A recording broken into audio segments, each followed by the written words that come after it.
Good evening and welcome to this evening's Town of Rockland Board of Selectmen meeting, or the Select Board meeting. It is Tuesday, June 3rd, 2025. Please be advised that this open meeting is being broadcast live and recorded for playback by WRPS at youtube.com/WRPS Rockland. Please go to WRPS.rockland.com for further information. Please also be advised that the open meeting law gives the chair of a public body discretion to decide if public comment will be permitted, but the law does not require that a public body allow public comment or public participation during its meetings. Chief Duffy, could you please lead us in the Pledge of Allegiance? I pledge allegiance to the flag of the United States of America and to the republic for which it stands, one nation, under God, indivisible, with liberty and justice for all. Next, we have community announcements. I believe we have Mr. Whitman. Would you like to speak about Rockland?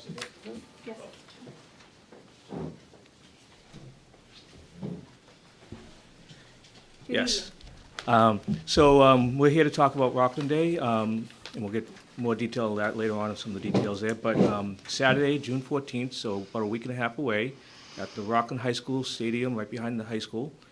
We have, starting from 2 to 9:30 p.m., we have vendors. We have over 100 vendors, is that correct? Yeah. Yep, 100 vendors. We have a beer garden. We're going to have about 11 food trucks of different varieties.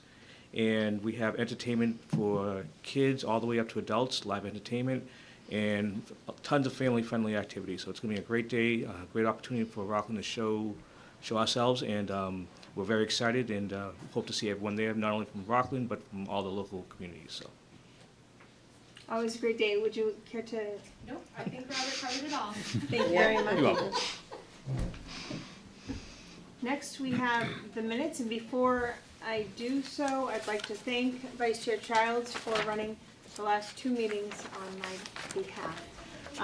After the review of the minutes, of which I will be recused of the vote because I was not in attendance, may I have a motion to approve? Motion. Second. All those in favor? Yep. Wonderful. Thank you. Next, we have new business. One-day liquor license request, Rockland Day, June 14th, 2 to 9:30, with the rain date of June 15th. And that is for Players Sports Bar and Grill, Black Hat Brew Works, 10th District Brewing Co.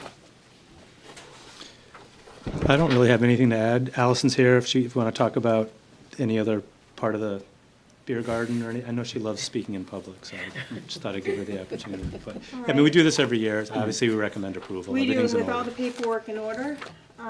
Any questions from the board? The beer garden's awesome.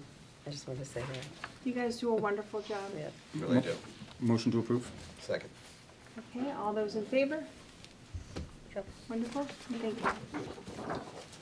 Next, we have the reappointment of Robert Mahoney to the South Shore Regional Vocational Technical School Committee for 3 years. And Mr. Mahoney, while you're here, would you like to come on up?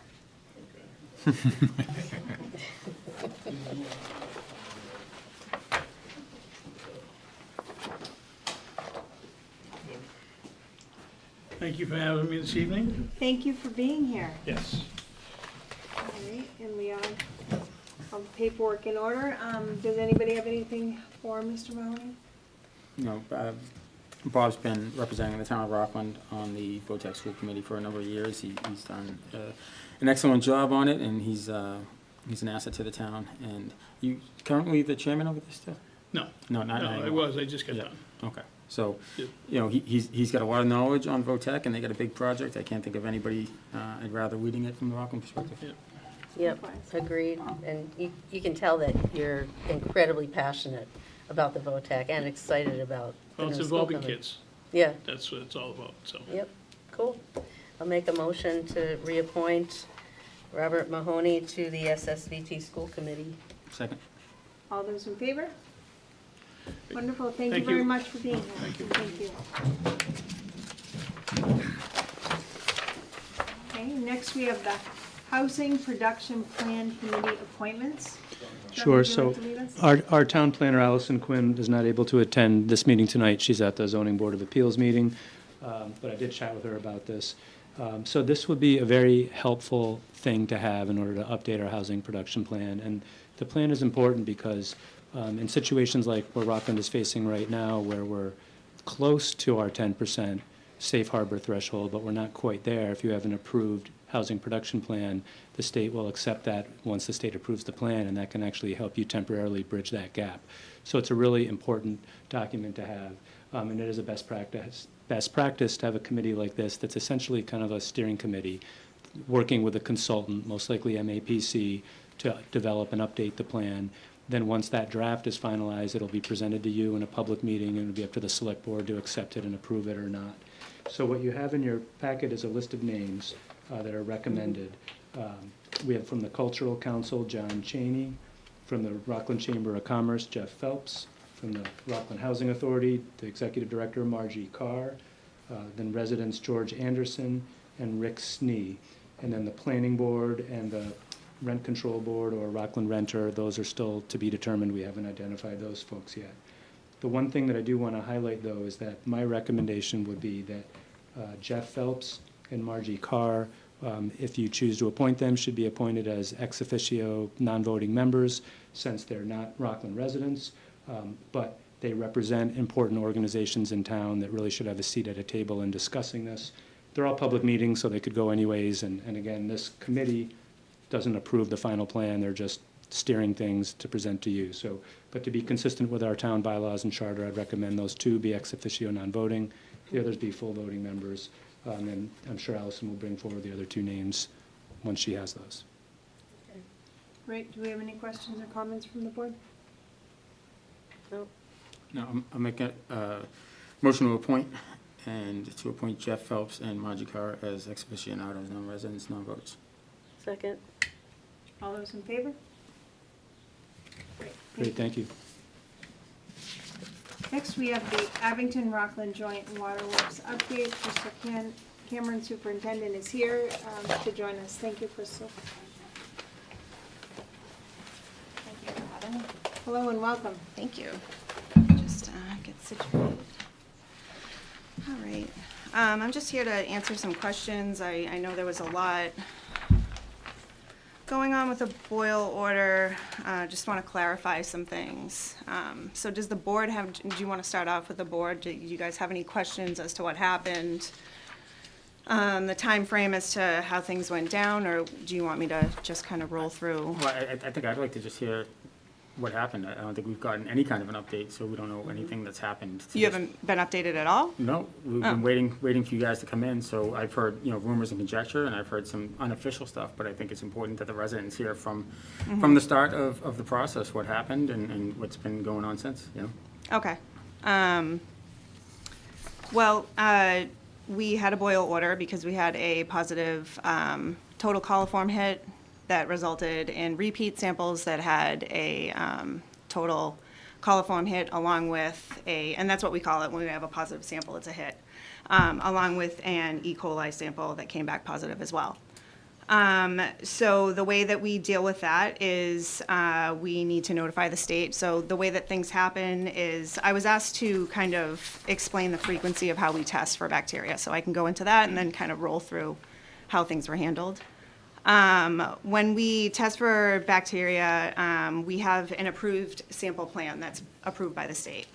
So the sites that you might see us, sometimes you might run into an operator out in the system. He or she might be collecting bacteria samples. They're in small little 100 milliliter plastic containers. Those samples are sent to a certified lab.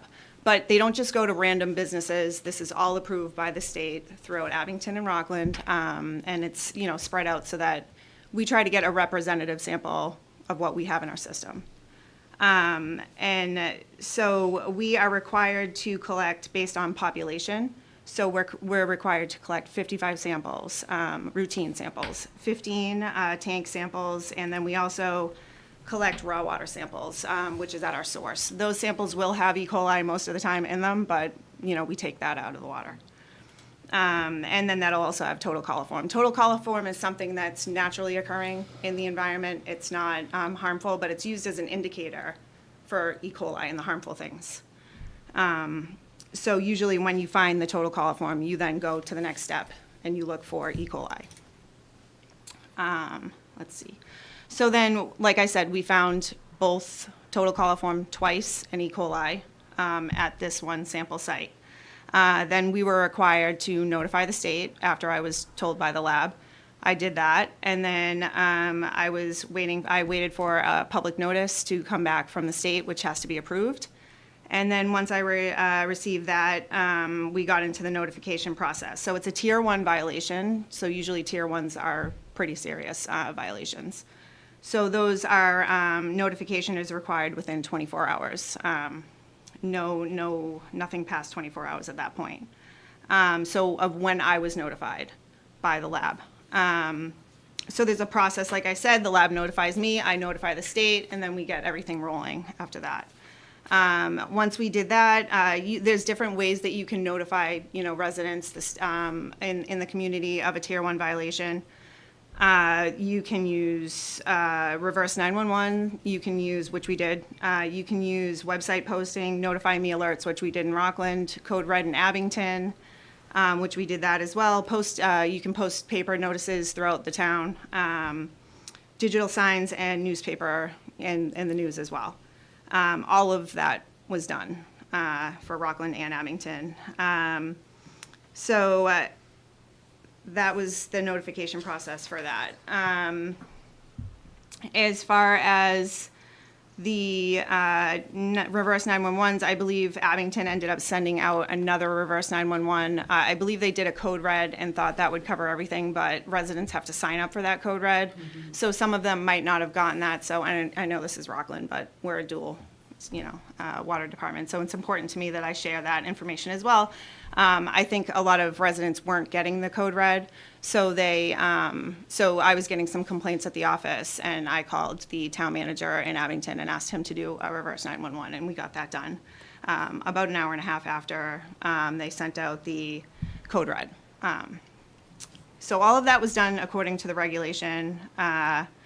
And then, some people were asking about flushing in the homes. All of that was listed in the public notice, but, and that can be found on the website still to this day. But if people are still wondering what to do, according to the state, you definitely want to get rid of any ice that was there. You want to flush your faucets, things like that.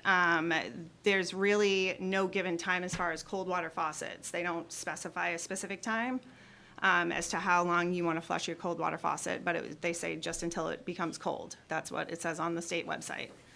And hot water faucets, they say 15 minutes for a typical 40-gallon residential hot water tank. And then 30 minutes for an 80, so you just double it for the amount. But it's always recommended not to cook with hot water. That's regardless of a boil order or not. You never cook with hot water anyways. And then for dishwashers and things, I was getting a couple questions about that, which I thought was, good questions. Some things we don't think of and residents do. So I always appreciate that. Flushing hot water pipes and the hot water heaters, and then, you can run your dishwasher at the same time. So all of that will run the pipes clean. You want to discard anything that was in your humidifiers or anything in your home like that, and just refill after you flushed your pipes. And then discarding baby formula and things like that is obvious. If you can't drink the water, you shouldn't be making baby formula with it either. And then ice cubes and things like that is definitely something that you would want to get rid of. Moving on to a question that I received regarding boiling water and PFAS. Definitely contradicting information there on those two public notices. And I understand, but I also understand where the state's coming from too.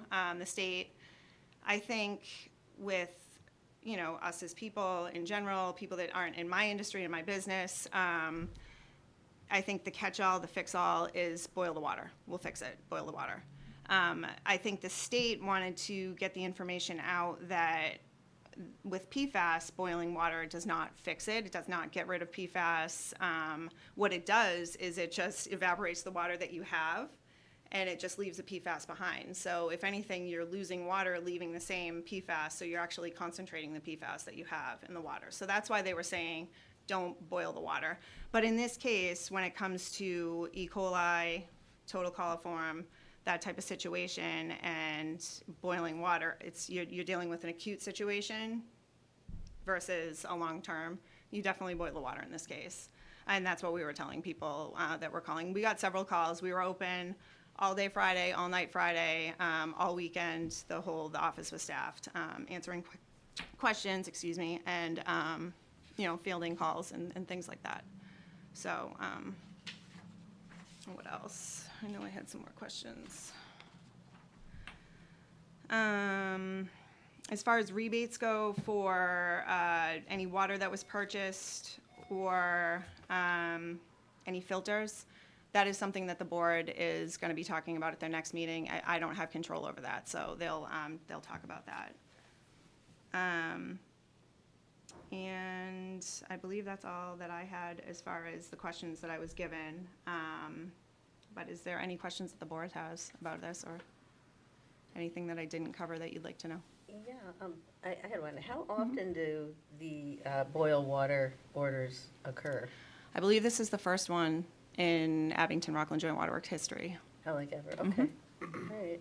And have you figured out the source? We get hits every once in a while, positive hits of total coliform. Yeah. We resample, and as long as there's a certain protocol to when you get a hit, you go upstream from that site, you go downstream from that site, and you resample the original site. We've done that multiple times. All of the sites came back absent for coliform, absent for E. coli. We have to do like an evaluation of the system, so we're still looking into everything right now, but there's nothing that jumps off the page as far as an issue. So are you considering this false positive? It could quite possibly be an issue with the sampling or the site that we used. It wasn't necessarily a site that we use all the time, so sometimes if we can't get into a location, we have to call the state, get approval for another location that we don't normally use. And in this case, if, a location is, doesn't get a lot of water flow, isn't as clean as as possible, that we usually choose those type of sites. A certain type of faucet, certain type of aerator that can come off, things like that. A place where we know that water is used a lot. That's the type of site that we would like to use. It's a possibility that this site does not fit that criteria that well. There's nothing that the state said, well, you should throw that whole site out. You should have never used it. It's not necessarily that case, but there was definitely some things that I might have done differently. But, I think the operator that was taking the sample did a good job. There's nothing really that could have been done differently on his behalf. It could have just been approved a little bit differently, I think. But in this case, when I say like you want to pick a faucet that is a good faucet or a location that uses a lot of water, you'll see us go out and we are actually wiping the faucet with bleach. We're using bleach, a spray of bleach. We're trying to clean the outside of the faucet because we don't care what's out here. Someone could have come by and dumped a whole thing of dirt on this faucet. There could be dirt and E. coli and total coliform. We don't want to know that. We want what's coming out of the faucet, which is our source. And in this case, if something was maybe not wiped perfectly, or if maybe, an aerator couldn't be removed and maybe there was E. coli inside the aerator or total coliform inside the aerator, that definitely could present an issue with the sample site. So it might not have necessarily been the operator error. It could have been just the sample site that might have been an issue. We're looking into all of that. We do expect a visit from DEP, so we'll be talking with them about how we can do things better and differently. And I certainly want to hear from, Doug and Courtney and you too as well. If there's something you'd like to see from ABROC done differently, I'll certainly be all ears. So you said Abington put out the reverse 911 and the code reds, and do Rockland residents get those too? when Abington puts it I out? think so I actually signed up for the code red, and I believe you have to have an Abington address. Oh. So I don't think that Rockland can sign up, but they can sign up for the Notify Me, which Right. is through Rockland. So we sent out those. And the reverse 911, Chief Duffy did that Yeah, because for there were me, several so. people I heard from that never received notification at all. Yeah, and I So- honestly don't know, I mean, I went above and beyond as far as like how to notify, so I'm sure, all yeah. of those things that I listed in the beginning, those are just ways you can, but those are all the ways we did Yeah. notify people, so, we just try and encourage, and I think I've been to a couple of your meetings where Yeah. we're really trying to sell that Notify Me, so Right. if, there's residents out there that didn't get that, please sign up for Notify Me. Yep. It really, I use that, I send out flushing routes and all that, so if you're, you want to know when not to do laundry because we're flushing, that's another way that we manage bacteria growth is reversing the flows in the pipes, we scour the mains, and, if we don't flush, I know it's a pain and people's, lives are disrupted and there's dirty water, but that's how we maintain, the system. It's not a perfect, system, but it works that way, and that's how most water departments do it. We're just to let people know there's a Notify Me sign-up button, like right on I the think it's front like page right in the of middle our- of the of our website, correct me if our I'm town wrong. website, so. Yeah, and it's on the water department one too, I asked Gino to kind of put it right there on the front, so. Yeah. But it's all over our website too. I have the original notice up there, the lifted notice up there, and then by, regulation, I'm required to do a combined kind of notice where, and it's in the paper as a one-day advertisement, that kind of combines everything, and it tells you everything that was done and how things were resolved and whatnot. So that's also up there on the website. But yeah, I would certainly check that out because there's a lot of information on there. But there's a lot of information on the public notices in hyperlinks that I think might have been missed. So I've kind of learned that maybe I'll go on to those hyperlinks and take them out and take that information and post it so that it's easier for people to find rather than rushing to get the information out so that people have it. Maybe just taking it out separately and putting it out there so that it's easier. Because I think that's helpful as far as like, flushing things out and stuff. It was there, but, it would be much easier for those that, are really worried and want to know now what to do. Sure. I feel for them. I do. It's not a fun situation to have to be involved in. From a business standpoint and from a residential standpoint, I completely sympathize with the situation. It wasn't good.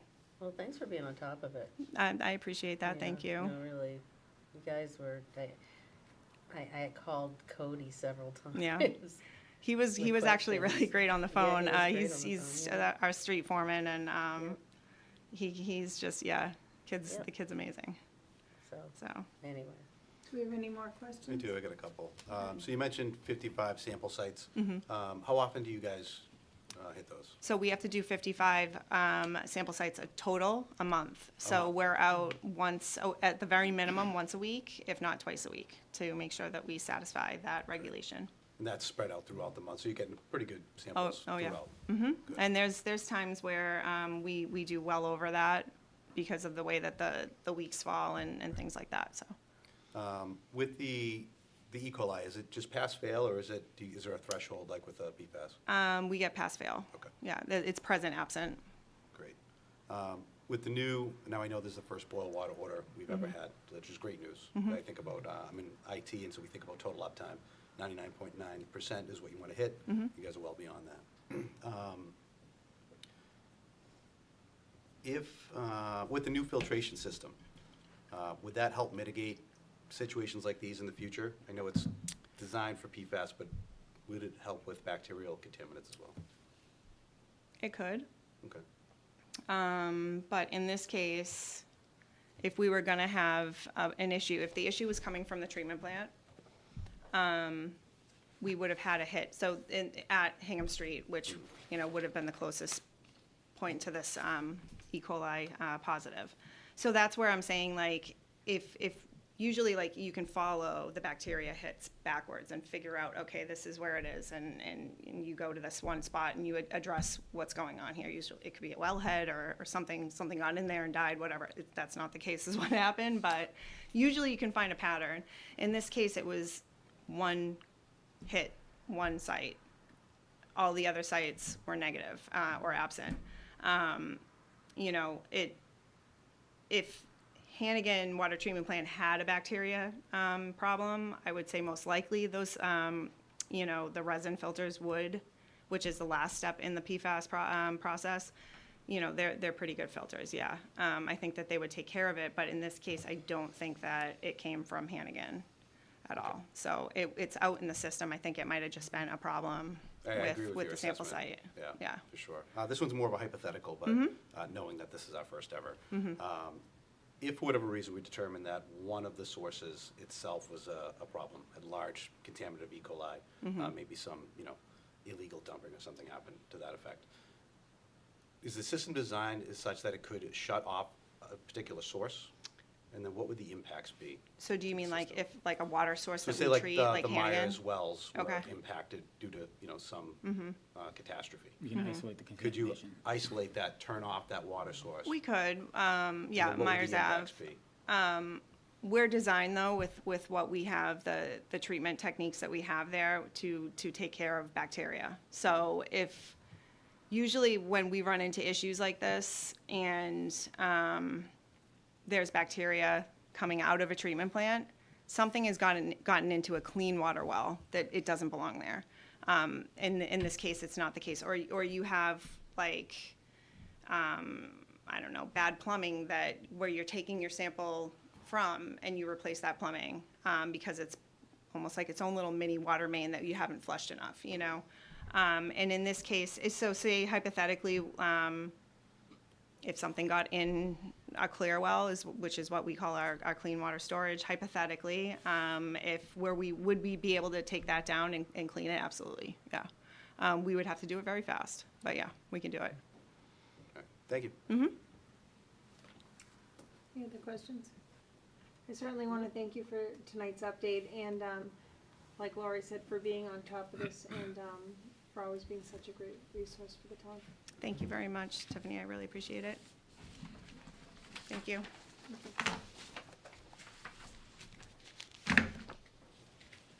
Next, we have other new business not reasonably anticipated. I have none.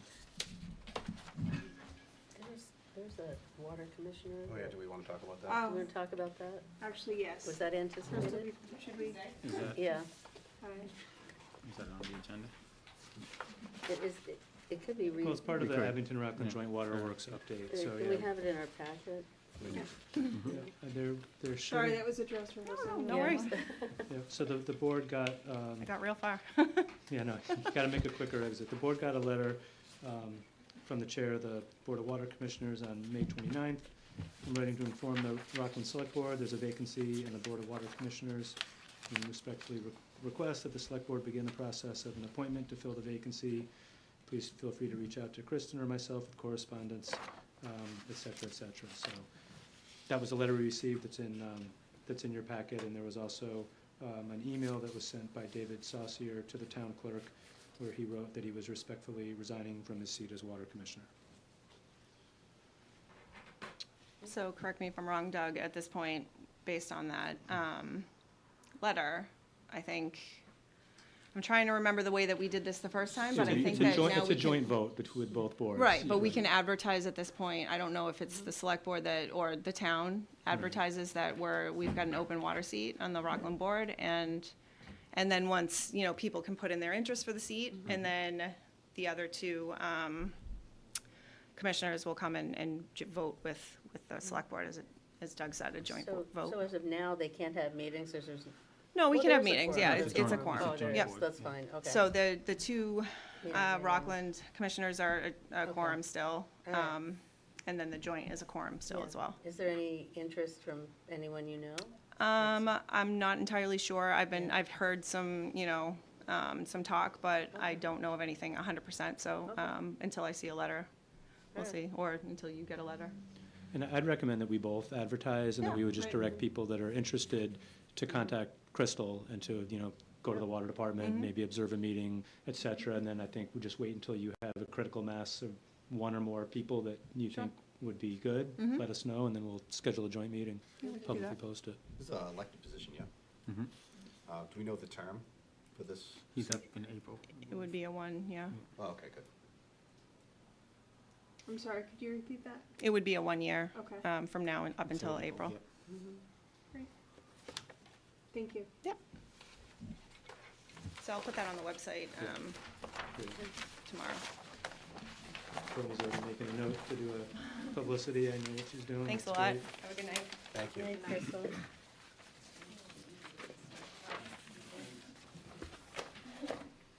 Next, we have old business. First, we have discussion and potential vote to hold special election on Saturday, September 13th, 2025, involving the fire department ladder truck, capital outlay expenditure exclusion, fire station building project debt exclusion.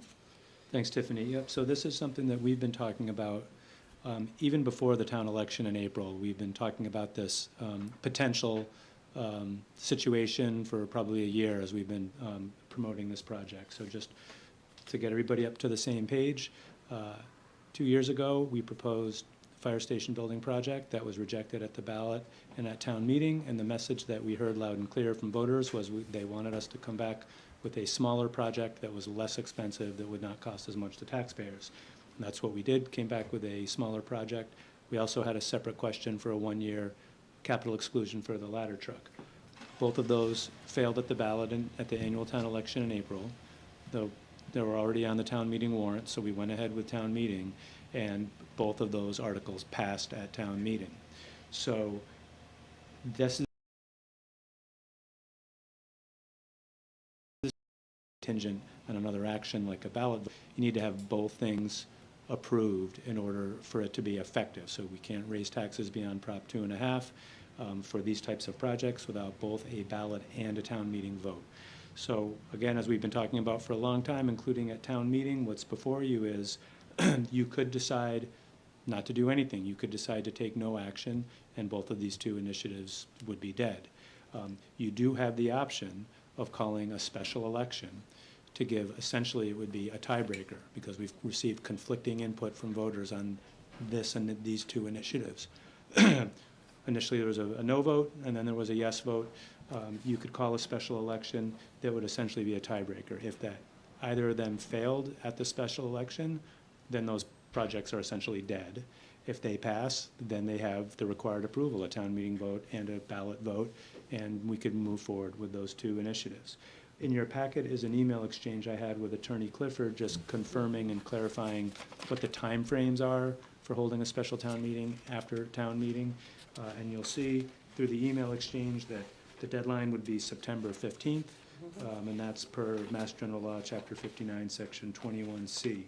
So we reached out to the town clerk in the event that you do want to call a special election to see what would make the most sense from that department's perspective. And they're recommending Saturday, September 13th, which I think actually makes a lot of sense, because it would be after the summer when people are away traveling, after the Labor Day holiday. It's on a Saturday, people are around, it's not the middle of winter. So personally, I think that date makes sense. That's essentially it. You don't have to make the decision tonight, but I'd recommend, if you're comfortable making it, that you do make it, because I think the more time we have to publicize this and get the word out, we plan on doing the postcard again, the mailing to residents, things like that. So I don't think I missed anything, did I? Feel free to ask any questions if you have any. I guess I'll start. I think education is at the heart of this issue. I think town meeting gave an opportunity for a lot of people to hear the presentation that was not well attended, although Chief Duffy and the rest of the committee tried ad nauseum to educate the people of Rockland on why we need this. For the station itself, the simple answer is this: it's a health hazard, and we're asking our firefighters to go in and work every single day to protect the members of this community with cancer-causing agents. I'll just call it what it is. They've been patient. They've worked with the town, they've heard the feedback, they've come back with a proposal that was it 23% cheaper than the original proposal. Things are only going to continue to get more expensive over time. People say, we don't have the money for this right now. Well, it's going to be more expensive if we wait 1 year, 5 years, 10 years, and we're just kicking the can down the road. Now, most of us that grew up here have seen that way too much. And so, yeah, we have a lot of projects right now that we're trying to fund with capital dollars. But it's because our predecessors didn't act when they should have. And we're going to see this come up if it fails.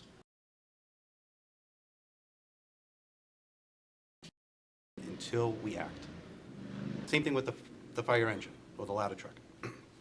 We're at 30 years now. It's going to take 2 to 3 years to come in. I think personally that failed because it was on the ballot next to the fire station vote. I think if that's out there on an island, it passes no problem. And it was a really close vote. If that thing goes away, if that thing fails on us, we're in trouble. I can't imagine us having to, hat in hand, go to the other towns every time we have a fire that requires a large ladder to say, we need help, we need help, we need help. Although we're gracious to do it to other towns with mutual aid, they're gracious enough to help us. It's not something that we can continuously ask. I think the people of this town need to come out, they need to vote in favor of this. Let's get it done now. The sooner we get it done, the sooner we're done with it, the sooner we can maintain it. I think the police station's a great example of a building that fulfilled the need, it is cared for, and it's going to live well beyond its useful life because of the care that's taken. I think we can do the same thing with this proposal. I recommend everyone, if you weren't at town meeting, if you didn't watch it on YouTube, go to minute mark, 1 hour and 28 minutes. Listen to Bill O'Flaherty's speech, the gentleman from Leisure Woods. I know he changed minds in that room, and he made all good points. So I recommend anyone that hasn't heard it, go to WRPS YouTube channel, find the town meeting, and just skip right ahead. Hour and 28 minutes. Listen to his speech. Goes on for a little while, but it's passionate, it's well-informed, and it does a much better job than I can articulate here. I'll leave you with this. The average cost for the fire station will be about 62 cents a day. Thank you. So I agree with Steve. Somebody recently said, we have a town of 13,000 registered voters, and to have a project defeated by 1,500 people that participated, I don't know. It doesn't feel as though that's a real true representation of the town, and I hope that by pushing this off till, Saturday, September 13th, it gives people enough time to be informed and block out that day on the calendar and actually come out and let their opinions and voices be heard. Because, we sit back, and it's absolutely true, it lost by a small margin at the ballot, and it won by a huge margin at town meeting, 285 to 65. That was a huge margin at town meeting. So, sitting in that room that night, it sounded like the majority of the informed voters in town that took the time to show up voted overwhelmingly in favor for the fire station. They heard the information. This gives us a lot of time to have Chief Duffy and his team continue to go out and educate the residents as to what is actually being asked for. Not any of this stuff that you're seeing on social media, and I know a lot of people sat back and they said, well, the selectmen are gonna do it in the summer, probably 4th of July weekend when we're all away, so they can sneak it through. Not the case. We purposely, I've had a couple people ask me the question, and I said, I think you push it off to September after Labor Day, after the summer travel. Everybody's back home from school. Nobody's really on vacation. And I would say make the hours 8 to 8 on that day, so that it guarantees that everybody, regardless of whether or not you have a sporting event, down the Cape, you can make it back and have an opportunity to vote at some point during that day, because it is that important. And to Steve's point, it's not gonna get any cheaper. We've already seen the price of the last fire station, actually, over just 2 years by millions of dollars. Chief Duffy, maybe I'm wrong, but of that project, 16 million is labor, right? Prevailing wage of the current project? Yeah, I don't know that off the top of my Yeah, head. I think that was what I looked at. So that's gonna continue to go up, because in Massachusetts, you pay prevailing wage. So without anything being constructed, $16 million. That's a start right there. So it's a $10 million project after that. the need is not going away. The need's always gonna be there. I think we owe it to the fire department, the firefighters, to protect them if we can. But I think it's also one of those things that, you know, the town, you know, we owe it to the people and to the process, because this is the process that we discussed in the very beginning. We're not changing stride. This has been the process all along. If it got turned down at town meeting, we'd walk away.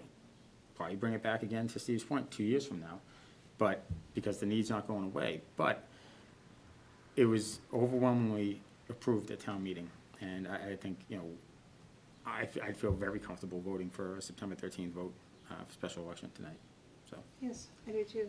Any other? I mean, I'll just say that I think we, you know, technically, we could have pulled it off of the warrant. I know we were approving the warrant that night, and we didn't.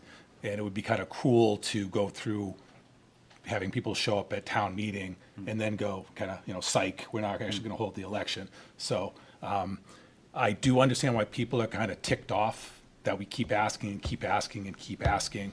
I think I mentioned this at the last meeting, that we need to figure out a way so it never gets to this 2 out of 3 stuff again, whether it's we have a special town meeting just for, you know, a capital or debt exclusion ahead of the election. So as Doug has said, the other towns kind of do it the right way, where they do the town meeting first, and then they do the ballot. So I guess that's the only suggestion I would have. It doesn't really apply here, but if, you know, the next time we go to do a debt exclusion, that we, you know, if it fails at 1, if we can pull it from the second vote, that should be at 1.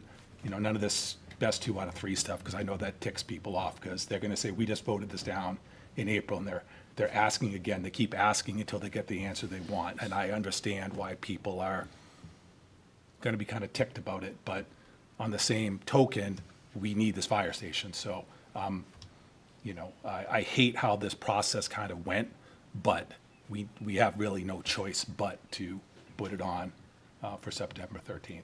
So John, I do agree with you. You know, it's terrible the way that the process goes, but it was identified as that. Yeah, would no, be the process I understand that. I'm because just trying of the to change nature. it for next Yeah, time. of course. I mean, Yeah. I think you and I agreed last meeting that if we could change the bylaw, let's change the bylaw. Let's put the town meeting before our election. Yep. Right now, we go by the bylaw. May 2nd, you know, the first Monday in May has to be our town meeting. That's what the rule is. You know, the election is the first Saturday in April. If we could switch those up, you know, obviously not Monday for an election, but, you know, make the election in May and the town meeting in April, that'd be amazing, and that would fix this problem What's completely. the process for that? Oh, the Just so bylaw the review public- committee. Bylaw Right. review committee, and then Okay. they propose it at town meeting, and then it gets officially done, similar to what we just did with the charter, but it's a process, and it's not Yeah. gonna happen overnight. But I think it's one of those things that we've been clear all along about what it was. And to the people that voted no, all right, well, show up again, right? If you're that passionate about it, show up again. If you were that passionate about it, you knew what the process was. You know, it tells me that they don't watch our meetings, because we talked about it at every single meeting. It has been community announcements right from the very start, the very first thing on our meeting since, Doug, January? November, maybe? December? I don't know. It's been talked about forever. So they don't watch our meetings. They just saw that there was a vote one day, and they showed up. The people that voted against it voted against it. The people that voted for it voted for it. And then they got upset after the fact, because they're like, oh, wait a minute, I didn't know the rules. I'd have to show up for town meeting too, or that, you know, that there was another option. We have talked about this, to use Steve's word, ad nauseum. And it's getting very, very frustrating, the amount of people that get mad about not being informed when they choose not to be informed. They choose not to find the information, and then complain about the fact, the method at which we deliver that information to them. It's very frustrating. When you guys all get to my point, where you've been here for 8 years, it'll drive you absolutely crazy, because you tell everybody that you run into the exact process, and they still complain about the process, that they didn't know about it. And they come up, and I've said it before, you know, well, when did you guys talk about this? I just heard about it tonight. Well, we talked about it at every single selectmen's meeting. Well, I don't have time to watch the selectmen's meetings. Well, I don't have time to go door to door and tell everybody what we talked about at the selectmen's meetings either. This is the place where they can get the information. It's never been more available to people online. Stream it whenever you want. I mean, if you're looking at, you know, having trouble sleeping, watch our meetings. You know, you'll get there fast, you know, but the information is there, right? I'm sick and tired of everybody saying that. They don't have the information, right? We created, you know, a Twitter page. We created a Facebook page. we're not on Insta yet, but I don't know, whatever, maybe, someday, We are maybe, now. someday, but. are. Oh, we are, all right, so we're on Insta too, that's great, that's amazing. Snapchat, we doing that yet? Not yet. No, okay, Yeah. all right, maybe, but, but it's just like, the information is there. It's, if you just choose not to be engaged, and people just want to complain after the fact. And it's so, so frustrating, because everybody in this room has done their job in informing the public. So, Go Tiffany, can I ahead. make one? I'm not mad, though. That's hard to follow, but Yeah. I just want to make one point, because I looked it up. So it's actually in the town charter that our annual town election is the second Saturday in April. So we'd have to amend the charter to change the election. And then the concern with putting an annual town meeting before that is, budget-wise, that just makes the whole budget process difficult. But I kind of like John's idea, because a special town meeting is a lot less expensive to run than a special election. Right. Doing a special town meeting before that for a singular issue, I think is a good Yeah, idea. we'll That might hold be it in something- January or February, we get an answer, if it passes, we put it on the ballot, if it fails, we don't even take it to that next step. Special So- town meeting needs to have an emergency designation though, right? So what's the nature of the emergency? Right, we'd have to, we'd It have has to have be an emergency. We'd have to have an emergency. So- Right. Well, we can look to change that description. We could. That's not a state thing, must be a charter or a bylaw thing, I forget which. Yeah, I mean, But I think it's it's a char- I think Is it's it charter? charter, So, yeah. I mean, we just went through a review process, right? Yep. With that said, in a moment, I would like to entertain a motion to vote to hold a special election on Saturday, September 13th, 2025. The one thing that I do want to do before this is I'd like to commend Chief Duffy in that you're an outstanding chief of our fire department. And in this, you also took on a huge role in terms of trying to educate, our town in terms of the need of your fire department and really advocate for your fire department. And that in and of itself was a lot of work. And I commend you, I thank you. And I also think that for all of those whom are in favor of helping this initiative, the chief has created so many wonderful tools to share. And as we move forward, I can only imagine that the more people who do join your effort to share this with neighbors, with friends, and, I think it could be very helpful to help get the word out. Because like Mike was saying, not everyone does watch our meetings, and, people are busy, but at the same time, if we are going to truly help our town, education's needed, and the more people that do engage in that, I think would be very helpful. And perhaps, as we do move forward, perhaps that could be explored, and just how can we best get the word out by then. Then with that said, He's gonna- yes, please. Oh, I had a spiel. Okay. So I've had equal numbers of people scream at me about the firehouse and why do we need to keep voting, and we voted it down. And I've had an equal number of people supporting the firehouse, and they get it because they are well-informed and educated. And I mean, I encourage everybody to get educated about every time they go to a ballot for anything. Just don't vote for something surreptitiously without knowing what you're voting for. But some other points are, the firehouse has been on our capital plan forever and a day. And pun intended, our firehouse has been put on the back burner for years, right? And it is needed. And my main thing is there's a 250% higher rate of cancer for firefighters than there are for anybody else, like normal people, just residents of towns. I have a very dear friend who is a firefighter, and he's 53. He just got diagnosed with lung cancer that went to his brain. So having a separate living quarters from where the bays are, where the diesel dust from the trucks does not get all over your eating area, and it's ridiculous. I mean, we get qualified interviewees to hire onto the force that they're the firefighters that won't work here because they see the conditions of our firehouse, and I think that's just want to kick the can down the road because we can't afford it. I broke some numbers down because there's a lot of things coming up. The Phelps School, on average, for the average household, is about $315 a year. That's already on our tax bills, all right? South Shore VOTEC is going to be coming up. The higher end of that is $300 a year. And the fire station, for me, I went on the little calculator on our website. For me, it would be $316 a year for the fire station. And added to my current yearly tax bill of $9,970.96, that puts me at $10,586.96 a year in Rockland. And again, that's because of cans that got kicked down the road. And I certainly don't want to do that to our children and grandchildren. So it's $616 more for the South Shore VOTEC and the fire station, right? We're used to paying what we're paying now, but on the higher end, it's $616 more. Divided by 4, that's $154 a quarter. Divided by 3, that's $51.30 a month. I can afford $51.30 a month to keep our first responders from dying of cancer. Also, another thing to consider, in 2035, 10 years from now, our Plymouth County retirement assessment will be fully funded. This means that we will have an estimated $9 million or so surplus in our budget, in our annual budget. Now, whoever's up on this dais at that time can decide what to do with that $9 million, and it could be using it to pay off our firehouse.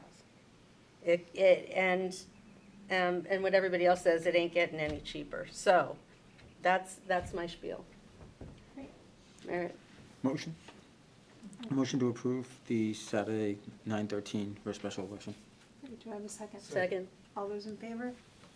Yep. Wonderful, thank you. Other old business not reasonably anticipated? I have none.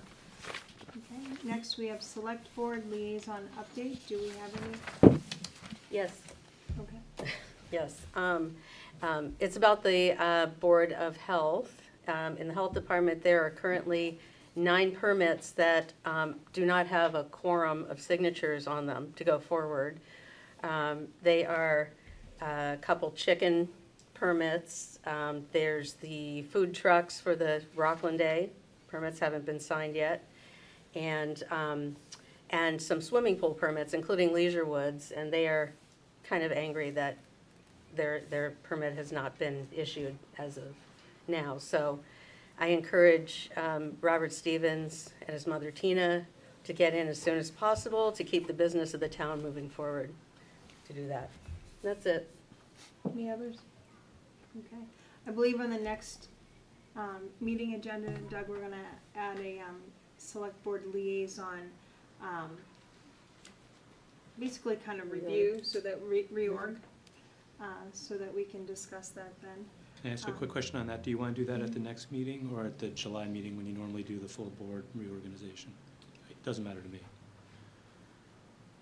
Anyone have any opinion in terms of, I know we have to do it, but I guess if that's when we usually do it, we can do it then. I think you can just combine it with the rest of the reorg. Yep. Okay. Next, we have the town administrator's report and correspondence. Thanks, Tiffany. I would just want to start by thanking Courtney for filling in for me while I was out of the office. We're all very fortunate that she's part of our organization, and I want to thank her for that. I emailed you right before the meeting tonight that the town of Whitman did vote to authorize at their annual town meeting, authorize the sale of the Camp Alice Carlton land adjacent to the McCarthy Farm. It's in the town of Rockland, but owned by the town of Whitman. Strange situation. But that was authorized at their town meeting to sell, and it was the article, the motion that was voted was specifically articulated to state that on the condition that it include an expansion of the existing McCarthy Farm conservation restriction. So with that, so that's good news that that passed. We've hired an appraiser to do an appraisal, and before it was finalized, I made sure to send him that town meeting vote from Whitman, so he understood exactly what the parameters were of the sale. We just got the appraisal in. I shared that with you via email right before the meeting started. So I'll continue to work with our open space committee, and I'll keep going with the town of Whitman, figure out what the next step in the process is. Whitman might want to do a formal request for proposals and go through that, but I don't think they have to because it's an intergovernmental transaction. I believe that's exempt, so they could choose to do a more informal process, but the ball's in their court, so we'll see how they want to handle it. And then next, I just wanted to highlight that, I went over this with Courtney yesterday. Our immediate short-term tasks right now are following up on all the town meeting warrant articles that have next steps that need to be done, and I'll just quickly list the highlights from that. Updating the town charter. We've already sent that to the state legislature, so that's in the works. The fire department ladder truck and fire station projects, you just made a decision tonight, so we will act on that. The demolition of the Lincoln School, that appropriation passed. So I've already reached out to the Historical Commission to give them an opportunity if they want to come into the building and retrieve and preserve any historic features of the building. I think there's some antique doorknobs, maybe some moldings, things like that. So we've already corresponded about that. They're going to access the building and take what will be important to preserve. And then we'll get working on the invitations for bid to hire the contractor to do the demo. And ideally, I'd love to get that done this summer, but we'll see how that goes. Courtney and other department heads are working on implementing all the opioid initiatives that we voted from that special purpose stabilization fund.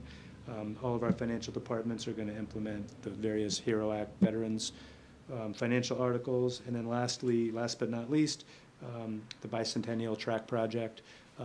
Full speed ahead on that. We're working with the engineer to get his fee proposal, get him fully under contract, and people might see if you're down in that area, the type of equipment that does boring samples, because we'll need to do some of that, and then permitting, finalize construction documents, go out to bid, and get a new track. And then lastly, I'm going to be out of the office the week of June 16th, but I will do the meeting via Zoom on the TV. That's all I have. Thank you. I had a question about the demolition of the Lincoln School. I had some residents that live in that area asked me, how is that contained? I don't know. How is what contained, like The debris, you demolition. mean? Yeah. Yeah, oh yeah. I Like mean, if there's any like asbestos or lead? And Right, so there's all very strict Department of Environmental Protection rules and codes, so I can't list them, but I know that it's, things have to get hosed down and watered, so there's not particulates in the air, so it'll be very strictly controlled. Okay. And I'm happy to, if you can always direct any residents to me if they have questions. And I'll probably even, once we have a contractor lined up and a schedule, I'll talk about that publicly so people understand timing of all that. But Perfect. yeah, no, it'll be very controlled. Okay. Next, we have select board member comments. Comments and opinions expressed by individual members do not necessarily reflect the views of the select board and are the opinions and comments of only the individual member. Select board member O'Loughlin. Congratulations to the class of 25, Rockland High School, graduated this past Friday. Wish them all the best of luck in the future. Wonderful. Select board member O'Donnell. First, I want to thank our Assistant Town Administrator Courtney for her leadership while Doug was out of the office. Did a wonderful job. Thank you. June is Pride Month. A few weeks ago, as I looked online to buy my next lapel pin, I was excited at the options that were out there. Once I received the pins, I felt a feeling of hesitation and, for lack of a better word, fear. Fear is how this would be received. Fear of how this would be received by the public and the backlash that may ensue. I was warned about this by my wife before I left the meeting today. This is exactly why Pride Month is so important. If I, a straight white man, feel fear and hesitation in simply showing my support for the LGBTQ plus community, what do members of that community feel on a daily basis for just being themselves? As a child, I recall hearing the words, "I don't care what people do in the privacy of their own homes. I just wish it wasn't on display in public." The fight is less about feeling secure in their own homes and more about feeling secure in public. It was about walking down the street with their partner and not drawing awkward stares. It was about not fearing for their emotional and physical safety every waking moment. While we've come a long way, especially in this state, we have a long way to go. For the month of June, I'll be wearing a lapel pin in support of LGBTQ plus community to show solidarity and support for Pride Month. You have an ally in me here in local government. I will continue to support Pride Month until every member of the LGBTQ+ community is treated with the same respect by their neighbors and government as a heteronormative community. Thank you. Select Board Member Ellen?